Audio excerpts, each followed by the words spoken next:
देवी कुष्मांडा दुर्गा देवीचं चौथं रूप म्हणजे कुष्मांडा देवी। आजच्या दिवशी देवीच्या या रूपाची आराधना केली जाते। कु म्हणजे लहान, श म्हणजे ऊर्जा आणि अंडा याचा अर्थ ब्रह्मांडीय गोळा अर्थात सृष्टी किंवा ऊर्जेचा लहान ब्रह्मांडीय गोळा। असं मानलं जातं की विश्वाच्या निर्मितीपूर्वी जेव्हा सर्वत्र अंधार होता तेव्हा देवी दुर्गेच्या या रूपानं ब्रह्मांडाची निर्मिती केली। या देवीनं आपल्या स्मित हास्याने ब्रह्मांडाची रचना केली असंही सांगितलं जातं आणि म्हणूनच तिला सृष्टीची आद्य शक्ती मानलं जातं। कुष्मांडा देवीचं निवासस्थान सूर्यमंडळात आहे।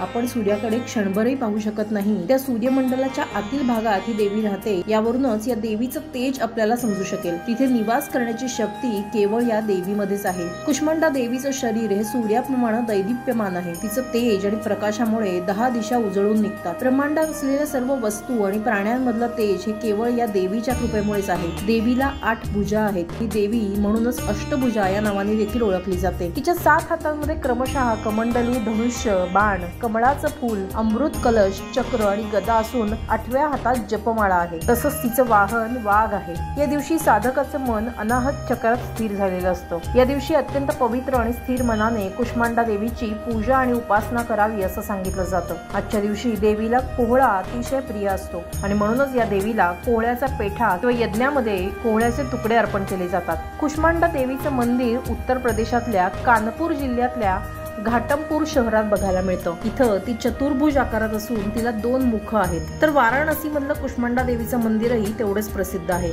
नवरात्रामध्ये भाविक इथे तिच्या दर्शनाला गर्दी करतात। उद्याच्या भागात आपण जाणून घेऊया स्कंदमाता देवीचं महात्म्य। तर पाहत रहा वृत्तम मराठी।